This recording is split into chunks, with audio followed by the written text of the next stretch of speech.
Hello friends, तो आज हम शुरू करने जा रहे हैं एल्गोरिथम। तो हमारी ये है, व्हाट इज़ एल्गोरिथम। एल्गोरिथम क्या होती है? तो अगर हम कोई भी प्रोसेस कर रहे हैं तो हमारी एल्गोरिथम होती है कि हम उसमें कैसे कैसे इंस्ट्रक्शंस दे रहे हैं। तो हम जो हमारा उसका स्टेप होता है, इंस्ट्रक्शंस देने का स्टेप होता है, तो उसी हम एल्गोरिथम कहते हैं। हम इसे ह्यूमन लैंग्वेज में लिखते हैं, अपनी लैंग्वेज में लिखते हैं, मतलब हम हमारी प्रोसेस कैसे कैसे आगे चल रही है। तो वही हमारा एक एल्गोरिथम हो गया। तो एल्गोरिथम क्या होती है? Algorithm is a step by step process to solve a problem.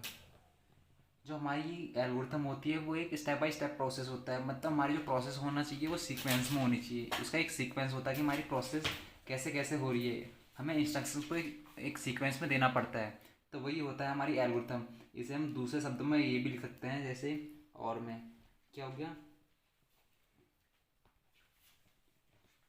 Algorithm is a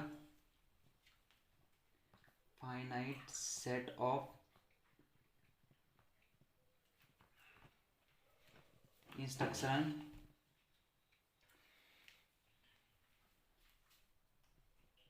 to solve a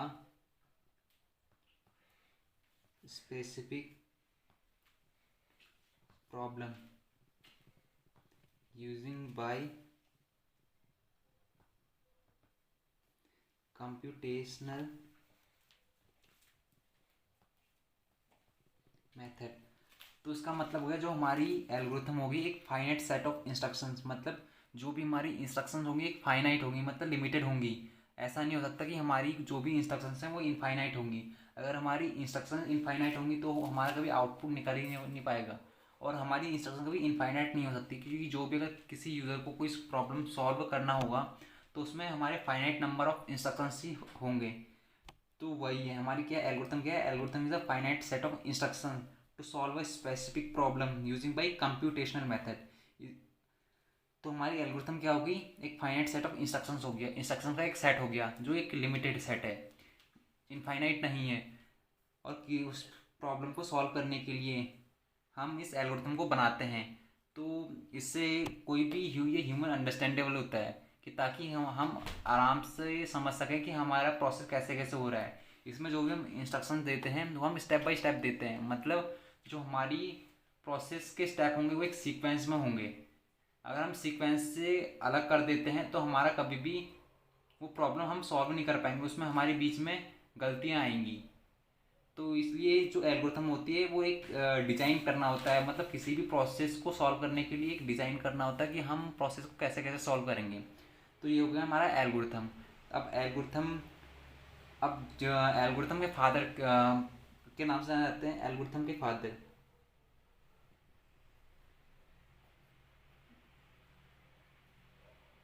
father of algorithm. तो जो हमारे एल्गोरिथम के फादर हैं उनका नाम है मोहम्मद इब्न मूसा अल ख्वारिज़मी। जो ये मोहम्मद इब्न मूसा अल ख्वारिज़मी है, इन्हें हमारे एल्गोरिथम के पिता के नाम से जाना जाता है। तो जो हमारी कोई एल्गोरिथम होती है उसके बहुत सारे वो होते हैं, कैरेक्टरिस्टिक्स होते हैं कि कोई भी हम अगर प्रोसेस को सॉल्व कर रहे हैं तो हमारे उसमें वो मैंडेटरी होने चाहिए।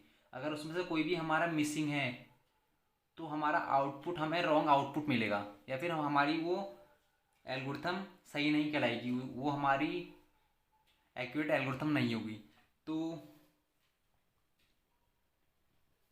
There are various characteristics of algorithm. तो हम जानेंगे इसके अलग अलग कैरेक्टरिस्टिक्स कौन कौन है। अब हमारा पहला हो गया इनपुट, सेकंड हो गया आउटपुट, थर्ड हो गया फाइनाइटनेस, फोर्थ हो गया डिफाइनाइटनेस, और हमारा 5th नंबर पे आता है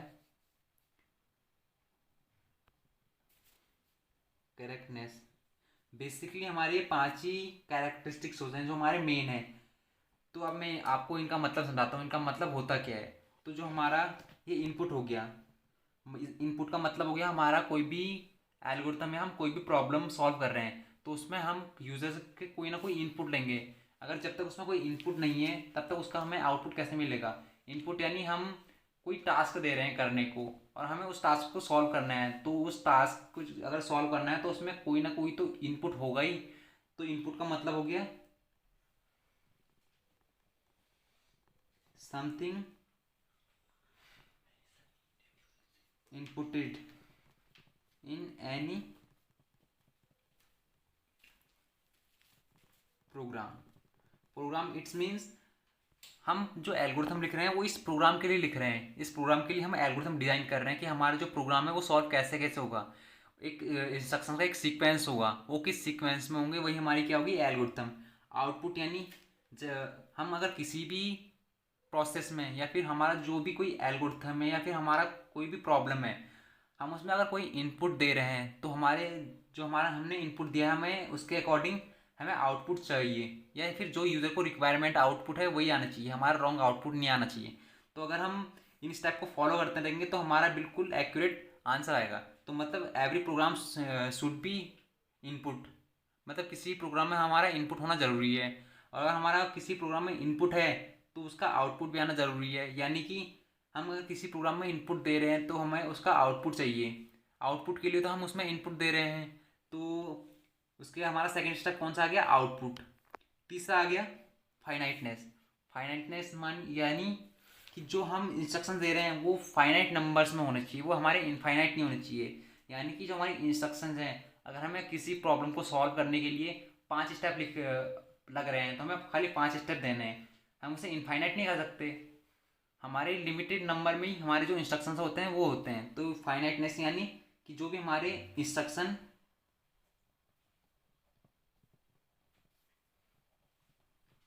शुड बी फाइनाइट, यानी जो हमारे इंस्ट्रक्शंस हैं हमारे फाइनाइट नंबर होने चाहिए, फाइनाइट नंबर में होने चाहिए, इनफाइनाइट नहीं होने चाहिए। अब डिफाइनाइटनेस मतलब जो हम कोई भी एल्गोरिथम लिख रहे हैं वो डिफाइनेटनेस होना चाहिए, यानी वो या फिर सिंपल होना चाहिए, सिंपलेस्ट होना चाहिए, इजी टू अंडरस्टैंडेबल होना चाहिए। इसका मेन मतलब यही है, इजी टू अंडरस्टैंडेबल होना चाहिए या फिर सिंपल होना चाहिए। ठीक है, मैं लिख दूँ इजी टू अंडरस्टैंडेबल या फिर सिंपल, ये हो गया। अब इसके बाद आता है करेक्टनेस। करेक्टनेस यानी हम कोई भी एल्गोरिथम लिख रहे हैं, एल्गोरिथम क्या होनी चाहिए करेक्ट होनी चाहिए, इसमें कोई इनकरेक्ट नहीं होनी चाहिए। या फिर मतलब हम कोई भी एल्गोरिथम में कोई इंस्ट्रक्शंस लिख रहे हैं तो वो करेक्ट होनी चाहिए, एक्यूरेट होनी चाहिए, वो हमारे उनका सीक्वेंस मिसमैच नहीं होना चाहिए। या फिर हमें क्या कहते हैं सीक्वेंस इज मैंडेटरी, यानी जो भी हमारे इंस्ट्रक्शंस हैं वो हमारे एक सीक्वेंस में होने चाहिए। जब वो सीक्वेंस में होंगे तभी हमारा करेक्ट आउटपुट आएगा। अब इसके बाद हम क्या करते हैं, अब देखते हैं हम किसी चीज़ के लिए एक एल्गोरिथम डिज़ाइन करते हैं। जैसे आप खुद एक कोई भी एग्जांपल लीजिए, जैसे हम चाय बनाते हैं, कुछ भी चाय बनाते हैं या फिर कुछ भी करते हैं, हम सबसे पहले क्या करते हैं, हमने पैन ले लिया, उसे गैस पे चढ़ाते हैं, फिर उसमें पानी डालते हैं, फिर उसके बाद क्या करते हैं चाय पत्ती डालते हैं, उसके बाद चीनी डालते हैं या फिर उसके बाद दूध डालते हैं, फिर उसके बाद जब उसे उबालते हैं उसके बाद हमारी क्या होती है चाय रेडी हो जाती है। और उस लास्ट में क्या होता है स्टॉप, मतलब हमारी चाय बनकर रेडी हो गई। ठीक है, तो उसमें क्या हो रहा है कुछ इंस्ट्रक्शंस लग रहे हैं, तो क्या लग रहे हैं एक सीक्वेंस में लग रहे हैं, क्योंकि सबसे पहले हम फ्राई पैन लेंगे, उसमें पानी डालेंगे, फिर गैस पे चढ़ाएंगे, फिर गैस पे चढ़ाने के बाद फिर उसमें क्या करेंगे चाय पत्ती डालेंगे, चीनी डालेंगे, फिर दूध डालेंगे। तो ये क्या होगा हमारा एक सीक्वेंस हो गया, मतलब हमें इन्हें सीक्वेंस में करना चाहिए। आप ये थोड़ा ना कर सकते कि आपने पहली वो दूध डाल दिया या फिर आपने पहली वो चाय बना ली फिर दूध डाला। ये कौन सा सीक्वेंस है, ये कोई सीक्वेंस नहीं है। यानी कि जो हमारी स्टेप्स हैं वो एक सीक्वेंस में होनी चाहिए। तो हम आपको इसी के बेस पे एक प्रोग्राम करके दिखाते हैं, उसमें हम आपको ये सब दिखाएंगे कि हमारा कैसे इनपुट है, आउटपुट, फाइनाइटनेस, डिफाइनाइटनेस और करेक्टनेस। तो उसके लिए हम आगे अपने ये मान लो हमारे पास कोई क्वेश्चन है। क्वेश्चन क्या है? हमें सम ऑफ टू नंबर्स के लिए एल्गोरिथम लिखनी है। तो एल्गोरिथम क्या होती है? स्टेप बाय स्टेप प्रोसेस होती है, मतलब हमारी प्रोसेस कैसे कैसे हो रही है। ठीक है, तो अब इसमें देखिए हमारा स्टेप फर्स्ट क्या होगा। स्टेप फर्स्ट में हमारा होता है, हम जब भी कोई काम करते हैं तो हम सबसे पहले क्या करते हैं? स्टार्ट करते हैं काम को करना। तो स्टेप फर्स्ट क्या हो गया? स्टार्ट हो गया। स्टार्ट हो गया। स्टेप टू, स्टेप टू क्या हो गया? देखो हमने क्या लिखा है? सम ऑफ टू नंबर। हमने जब स्टार्ट करा, ठीक है, स्टार्ट करने के बाद क्या हुआ? हमें दो नंबर का सम करना, तो हमें क्या चाहिए? दो नंबर चाहिए, कोई से भी दो नंबर। तो हमने एज्यूम कर लिया वो ए और बी हैं, तो हम क्या कर देंगे? Read A comma B. हम रीड के थ्रू इसमें एल्गोरिथम में इनपुट लेने का काम करते हैं, यानी ज़्यादातर हम रीड ही लिखते हैं कि हमने ए और बी रीड कर लिए। ठीक है, इसका मतलब हमने ए और बी हमें इनपुट चाहिए, तो हमने रीड के थ्रू ए और बी इनपुट ले लिए। अब जब इसके बाद इनपुट ले लिए, इसके बाद हमने क्या कर रहा? स्टेप थ्री में देखिए, स्टेप थ्री में आ गए। स्टेप थ्री में हमने क्या करा? Sum equal to A plus B. हमने क्या कर दिया? इनका सम कर दिया। ए और बी को हमने प्लस करके उसे किस में स्टोर कर दिया? सम में स्टोर कर दिया। ठीक है, तो सम इक्वल टू आ गया ए प्लस बी। ए प्लस बी का सम हमारे इसमें आ गया। ठीक है, उसके बाद हमारा अगला स्टेप क्या है? Step four. स्टेप फोर क्या है? ये हमने इनपुट कर लिया, ये हमने सम कर लिया। अब हमें क्या करना पड़ेगा? आउटपुट करना होगा। आउटपुट करेंगे हम प्रिंट के थ्रू। तो हमें क्या करना पड़ेगा? प्रिंट करना पड़ेगा। प्रिंट हम किसे करेंगे? इस सम को करेंगे। तो ये क्या हो गया? हमारा प्रिंट हो गया। अब इसका लास्ट स्टेप क्या आता है? जब हमारा पूरा काम खत्म हो गया, उसके बाद हम क्या कर देंगे? स्टॉप कर देंगे। ये हमारा आगे हो गया स्टॉप। ठीक है, अब इसमें देखिए हमने क्या बोला था? इनपुट। किसी प्रोग्राम में हमारा इनपुट होना ज़रूरी है। ठीक है, तो हमने क्या कर दिया? रीड के थ्रू ए और बी हमने इनपुट करा दिए। ठीक है, इनपुट के बाद हमने sum equal to A plus B, हमने इसका सम कर दिया। ठीक है, उसके बाद ये प्रिंट क्या है? ये है इनपुट। ये है हमारा इनपुट मेथड। ये क्या है? हमारा आउटपुट। अब उसके बाद तीसरा क्या आ गया हमारा? फाइनाइटनेस, यानी लिमिटेड नंबर ऑफ इंस्ट्रक्शंस। हमारे पास लिमिटेड नंबर ऑफ इंस्ट्रक्शंस होंगे। कितने इंस्ट्रक्शंस हैं? मेजरली तो हमारे पास तीन ही है, 1 2 3। और जो स्टार्ट और स्टॉप हैं ये तो एवरी प्रोग्राम में मैंडेटरी हैं, क्योंकि हमारा हम कोई भी प्रोसेस करते हैं उसमें स्टार्ट, किसी भी प्रोसेस का स्टार्ट और एंड तो होता ही होता है। अगर उसका या फिर एंड अगर नहीं हो रहा तो वो हमारा इनकम्प्लीट है। तो इसमें हमारा स्टार्ट भी हो रहा है और स्टॉप भी हो रहा है। ठीक है, तो ये हमारा इसमें टोटल कितने स्टेप हैं? मेजरली तो 3 स्टेप हैं, लेकिन टोटल 1 2 3 4 5 हमारे लिमिटेड नंबर ऑफ इंस्ट्रक्शंस हैं। ठीक है, तो ये हमारा क्या हो गया? पूरा फाइनाइटनेस। ठीक है, ये हमारा हो गया फाइनाइटनेस। इसका आता है डिफाइनाइटनेस। इसका मतलब इजी टू अंडरस्टैंडेबल या फिर सिंपल। ठीक है, या फिर मतलब इसका मेन पर्पस है कि हम प्रोग्राम में क्या करना चाहते हैं वो इजी टू अंडरस्टैंडेबल होना चाहिए। ठीक है, तो हम क्या कर रहे हैं यहाँ पे? हमने स्टार्ट कर लिया। इससे हमें समझ आ रहा है कि हमारा कोई प्रोसेस स्टार्ट हो गया है। उसके बाद रीड के थ्रू हमने ए और बी इनपुट कर लिए, जो कि हमें समझ आ रहा है। उसके हमने sum equal to A plus B कर दिया। ये भी इजी टू अंडरस्टैंडेबल है कि हमने ए प्लस बी को जोड़ा है। ठीक है, उसका प्रिंट सम। इससे साफ साफ पता चल रहा है कि हम क्या कर रहे हैं? सम को प्रिंट कर रहे हैं। ठीक है, उसका जब हमारा सब कुछ हो गया उसके हमने से क्या कर दिया? स्टॉप कर दिया। तो ये क्या आ गया? हमारा डिफाइनाइटनेस, ये प्रूव हो गया। उसके करेक्टनेस, तो हमारे मतलब जो भी हमारा प्रोसेस है वो करेक्ट होना चाहिए। ठीक है, या फिर उसका सीक्वेंस करेक्ट होना चाहिए। ठीक है, अब हमने सीक्वेंस यानी देखो हमने स्टार्ट और स्टॉप तो ये तो आना आना है। ठीक है, अगर हमने क्या कर लिया? रीड ए और बी। ठीक है, तो यहाँ से हमें क्या पता चलता है कि हमारे पास ए और बी कोई है। जैसे हमारे पास कोई वैल्यू है, ठीक है, दो वैल्यू है, तो इसमें हमें पता है कि हमारे पास कौन सी वैल्यू है।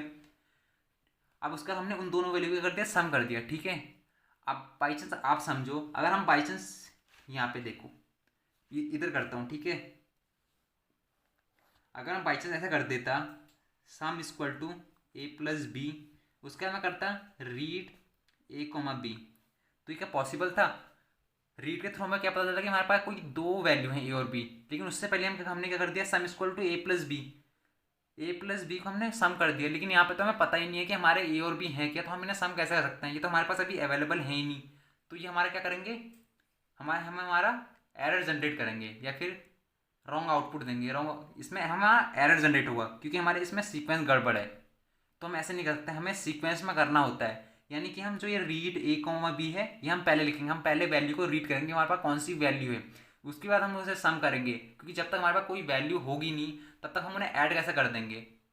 तो हम पहले क्या, हमने वैल्यू ले ली, फिर उसके बाद उसे ऐड करा, तो ये हो गया हमारा, आ गया करेक्टनेस में।